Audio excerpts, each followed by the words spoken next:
அனைவருக்கும் வணக்கம். இன்னைக்கான வீடியோ பதிவில் நாம் பார்க்க போகிற ரொம்ப முக்கியமான பரபரப்பான அரசியல் அப்டேட் என்ன அப்படின்னு பார்த்தீங்கன்னா, விக்கிரவாண்டி இடைத்தேர்தலில் திமுக வென்றது. முதல்வர் ஸ்டாலின் முதல் ஆளாக ஒரு முக்கிய தலைக்கு ஃபோன் செய்து இருக்காராம்.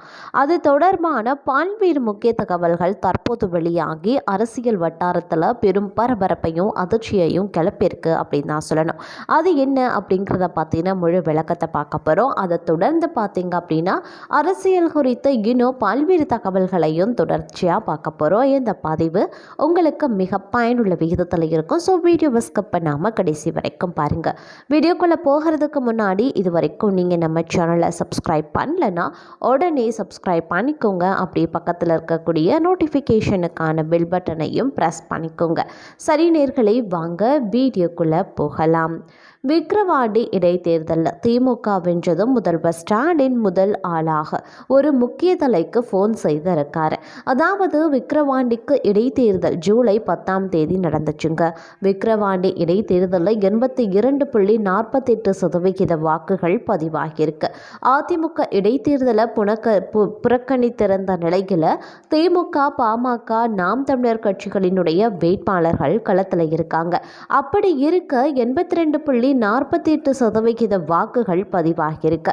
இதில் 1,24,053 வாக்குகள் பெற்று திமுக வேட்பாளர் அன்னியூர் சிவா வெற்றி பெற்றிருக்கார். 67,757 வாக்குகள் வித்தியாசத்தில் அவர் வென்றிருக்காரு. பாமக வேட்பாளர் அன்புமணி 56,296 வாக்குகளை பெற்றிருக்கார். நாம் தமிழர் கட்சி வேட்பாளர் அபிநயா 10,602 வாக்குகள் பெற்றிருக்காங்க. விக்கிரவாண்டி சட்டசபை இடைத்தேர்தலில் நாம் தமிழர் கட்சி டெபாசிட் இழந்திருக்கு. விக்கிரவாண்டி இடைத்தேர்தலில் மெகா வித்தியாசத்தில் பாமகவை திமுக வீழ்த்தியதில் ரொம்பவும் மகிழ்ந்து போனார் ஸ்டாலின். அறிவாலயத்திற்கு வந்து அவரே கட்சியினருக்கு ஸ்வீட் கொடுத்து மகிழ்ந்தார். நேற்று விக்கிரவாண்டி இடைத்தேர்தலில் திமுக வென்றதும் முதல்வர் ஸ்டாலின் முதல் ஆளாக ஒரு முக்கிய தலைக்கு ஃபோன் செய்திருக்காராம். அதாவது தேர்தல் ரிசல்ட் கிடைத்ததும் ஸ்டாலின் போட்ட முதல் ஃபோன் விழுப்புரம் மாவட்டம் திமுக பொறுப்பாளரும் அமைச்சர் பொன்முடியின் மகன் கௌதம சிகாமணிக்குத்தான். பொறுப்பு அமைச்சர்கள் யாரிடமோ பேசாம சிகாமணிக்கு தான் முதல் ஃபோன் போட்டு வாழ்த்தியிருக்காரு. அப்போது நான் வைத்திருந்த டெஸ்ட்டில் பாஸ் பண்ணிட்டேன் அப்படின்னு சொல்லியிருக்காரு ஸ்டாலின். இந்த வாழ்த்து தன் தந்தை பொன்முடியிடம் தேர்தல் பொறுப்பாளராக இருந்த மூத்த அமைச்சர்களிடமோ சொல்லி குதூகலப்பட்டிருக்கிறாரு கௌதம சிகாமணி. இங்கே பொறுப்பு அமைச்சர்கள் இருந்தாலும் கௌதம சிகாமணி தான் தேர்தல் பணிகளை கவனித்து கொண்டார். தேர்தலுக்கான திட்டங்களை வகுத்தது, பிரச்சாரங்களை செய்தது இவர்தான். அதிலும் கள்ளக்குறிச்சி விவகாரம் இங்கே மிகப்பெரிய அளவில் சர்ச்சையாக இருக்கு. சமீபத்தில் கள்ளக்குறிச்சியில் விஷசாராய சம்பவம் நாட்டையே உலுக்குச்சு. இங்க விஷசாராயம் குடித்து உயிரிழந்தவர்களின் எண்ணிக்கை 67ஆக உயர்ந்திருக்கு. கள்ளக்குறிச்சி அடுத்த கோமுகி ஆற்றங்கரை நந்தவனம் பகுதியில் கள்ளச்சாராயம் தொடர்ந்து விற்பனை செய்யப்பட்டு வந்திருக்கு. இதில் கள்ளக்குறிச்சி நகராட்சிக்குட்பட்ட கருணாபுரம் மாதவச்சேரி பகுதியில் விற்பனை செய்த பாக்கெட் சாராயத்தை சிலர் குடித்திருக்காங்க. இப்படி குடித்தவர்களின் பலருக்கு வாந்தி, மயக்கம், நெஞ்செரிச்சல் உள்ளிட்டவை ஏற்பட்டிருக்கு.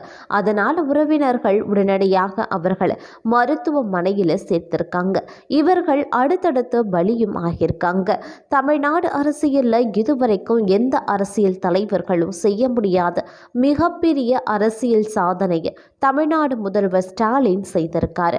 விக்கிரவாண்டி இடைத்தேர்தல் மூலம் ஸ்டாலின் மிகப்பெரிய அரசியல் சாதனை ஒன்றை செய்திருக்காரு.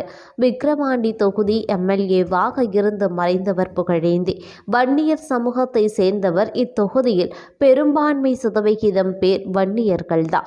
அதனால இந்த முறையும் திமுகவில் வன்னியர் ஒருவருக்கே சீட் ஒதுக்கப்பட வேண்டும் அப்படிங்கிற கோரிக்கை வலுத்து வந்தது.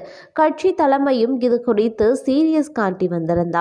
புகழேந்தியின் குடும்ப உறுப்பினர்கள் ஒருவருக்கு வாய்ப்பு வழங்கலாமா அல்லது மாவட்ட திமுகவில் அணி சார்ந்த முக்கிய பொறுப்பில் இருக்கக்கூடிய வன்னியர்கள் ஒருவரை தேர்வு செய்யலாமா என நேற்று தீவிர ஆலோசனை திமுகவில் நடந்திருக்கு.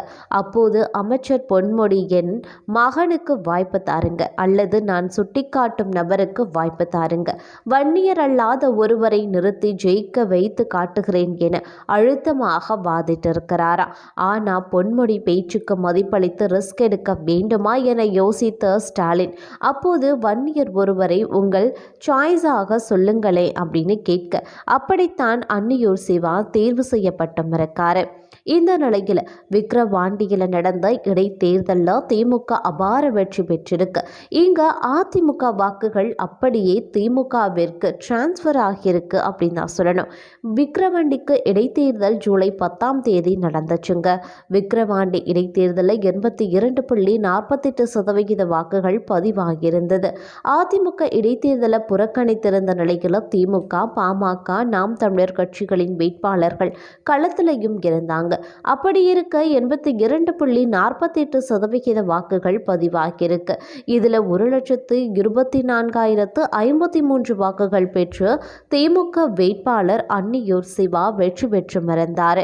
அதே மாதிரி 67,757 வாக்குகள் வித்தியாசத்தில் அவர் வென்று மறந்தார். பாமக வேட்பாளர் அன்புமணி 56,296 வாக்குகளை பெற்றார். நாம் தமிழர் கட்சி வேட்பாளர் அபிநயா 10,602 வாக்குகள் பெற்றிருந்தாங்க. விக்கிரவாண்டி சட்டசபை தேர்தலில் நாம் தமிழர் கட்சி டெபாசிட் இழந்திருக்கு. மக்கள் பிரதிநிதித்துவ சட்டம் 1951 படி நாடாளுமன்ற அல்லது சட்டமன்ற தேர்தலில் போட்டியிடும் ஒவ்வொரு வேட்பாளரும் ஒரு குறிப்பிட்ட கட்டுத்தொகையை டெபாசிட் செய்வது கட்டாயமாகும். நாடாளுமன்ற தேர்தலில் போட்டியிட ரூபாய் 25,000 சட்டமன்ற தேர்தல் என்றால் ரூபாய் 10,000 ஆகும். விக்கிரவாண்டி இடைத்தேர்தலுக்கும் இதே தொகைதான். இந்த தொகை தேர்தல் ஆணையத்திடம் டெபாசிட் செய்யப்பட்டு தேர்தலில் பாதுகாப்பு வைப்பு தொகை என்று அழைக்கப்படுது. தீவிர உண்மையான வேட்பாளர்கள் மட்டுமே தேர்தலில் போட்டியிட வேட்புமனு தாக்கல் செய்வது உறுதி செய்ய வைப்பு தொகை கட்டாயமாக்கப்பட்டிருக்கு. இப்போது ஒரு தொகுதியில் பதிவான மொத்த செல்லுபடியாகும் வாக்குகளில் 1/6 குறைவாக வேட்பாளர் பெற்றால் அவரது பாதுகாப்பு வைப்பு தொகை இழக்கப்படும். அதாவது டெபாசிட் இழப்பாங்க. அந்த தொகை கிடைக்காது. அதாவது ரூபாய் 25,000 அல்லது 10,000 தொகை டெபாசிட் செய்த வேட்பாளருக்கு இந்திய தேர்தல் ஆணையத்தால் திருப்பி அளிக்கப்படாது.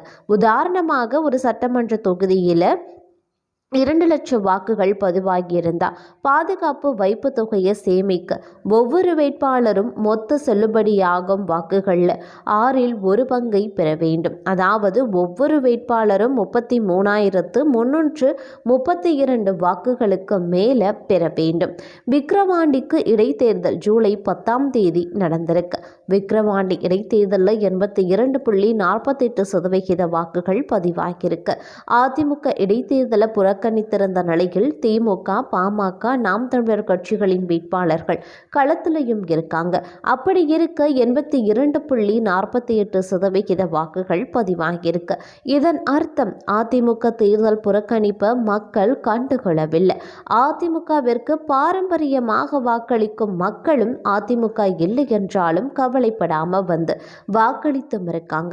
விக்கிரவாண்டி தொகுதியில் கடந்த பாராளுமன்ற தேர்தலில் அதிமுக போட்டியிட்ட போது பதிவான வாக்குகள் 1,82,426. எடப்பாடி பழனிசாமி தேர்தலை புறக்கணிப்போம் என்று அறிவிப்பு செய்த போது பதிவான வாக்குகள் 1,95,495. இதன் அர்த்தம் அதிமுக இல்லை என்றாலும் அதை மக்கள் பொருட்டாக கருதவில்லை. இங்கு டெபாசிட் பெற தேவையான வாக்குகள் 32,583 ஆகும். இங்கு நாம் தமிழர் டெபாசிட் இழந்திருக்காங்க. அதோடு விக்கிரவாண்டியில் நடந்த இடைத்தேர்தலில் திமுக அபார வெற்றி பெற்றிருக்கு. இங்கு அதிமுக வாக்குகள் அப்படியே திமுகவிற்கு டிரான்ஸ்ஃபர் ஆகியிருக்கு. அது மட்டும் இல்லாமல் மக்கள் பாமக, நாம் தமிழருக்கு வாக்களிக்காம திமுகவையே தேர்வு செய்திருக்காங்க. அங்கு கடந்த சட்டசபை தேர்தலில் பாமக அதிமுக கூட்டணியில் வாங்கிய வாக்குகள் 84,157. இந்த முறை பாமக வாங்கி இருக்கக்கூடிய வாக்குகள் 56,296. மீதம் இருக்கக்கூடிய 30,000 அதிமுக வாக்குகளில் 28,000 அப்படியே திமுகவிற்கு மாறியிருக்கு. வெறும் 2,000 மட்டுமே கூடுதலாக நாம் தமிழருக்கு கடந்த முறையை விட இந்த முறை அதிகமாக சென்றிருக்கு. அதன்படி இங்கே அதிமுக வாக்குகள் அப்படியே திமுகவிற்கு டிரான்ஸ்ஃபர் ஆகியிருக்கு அப்படிங்கிறது உறுதியாகியும் இருக்கு அப்படின்னு தான் சொல்லணும்.